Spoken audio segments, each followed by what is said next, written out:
আসসালামু আলাইকুম আ রহমতুল্লাহি বারাকাতুহু। কে কখন চলে যায় দুনিয়া ছেড়ে তার নাই কোনো ঠিক। লোক যদি ভালো হয় তার স্মৃতি রয়ে যায় চারিদিক। তবে ভালো মানুষের স্মৃতি সারা জীবন মনে থাকে আর অন্য মানুষের ভিন্ন মানুষের স্মৃতি ওটাও মনে থাকে, তবে ওটা অন্যায়ের পক্ষে থাকে বেশি। যাই হোক, আমার এক ভাই মৃত্যুবরণ করেছে, আল্লাহ তাআলা তাকে মাফ করুক। যদিও সে নামাজি ছিল না, জানি না আল্লাহ তাআলা কেমন করে। তবে আল্লাহ তাআলা বলে দিয়েছে যে নেককার ব্যক্তির জন্য কবরে তার জন্য শান্তিদায়ক জিনিস হয়, শান্তিময় ঘর হয়। জান্নাত থেকে হাওয়া চালু করে দেওয়া হয়।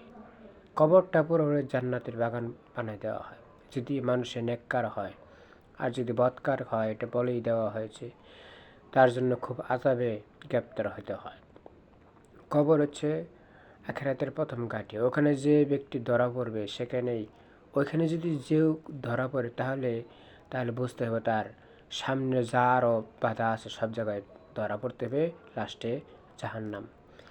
তবে আল্লাহ তাআলার যদি দয়া এবং মায়া হয়, যদি এক ব্যক্তি যদি কেউ মারা যায়, তার কোনো নেক সন্তান থাকে দুনিয়াতে, ওই উসিলায় যদি আল্লাহ তাআলার মায়া হয় বা কোনো কারণে আল্লাহ তাআলার দয়া মায়া হয়, তাহলে হয়তো বা সে বাঁচবে। আল্লাহ তাআলা রহম করুক। আল্লাহ তাআলা সবাইকে রহম করুক। কবরবাসীকে আল্লাহ তাআলা মাফ করুক। কে কার কখন আগে কে কখন চলে যায় তার কোনো ঠিক নাই। আসার সিরিয়াল আছে কিন্তু যাওয়ার কোনো সিরিয়াল নাই। দেখা গেছে হঠাৎ বাপের আগে ছেলে চলে যায়, দাদার আগে নাতি চলে যায়, এমন।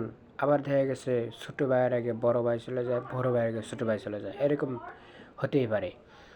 তবে আল্লাহ তাআলা জানে কার কখন মৃত্যু হবে, একমাত্র আল্লাহই ভালো জানে, আর অন্য কেউ জানে না।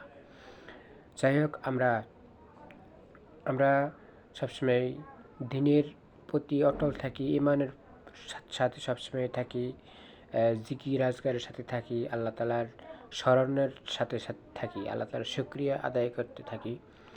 তাহলে দেখা গেছে ইমানের সাথে মৃত্যুবরণ করা সম্ভব হতে পারে। আলহামদুলিল্লাহ। আল্লাহ তাআলা আমাদেরকে বোঝার তৌফিক দান করুক। আমিন।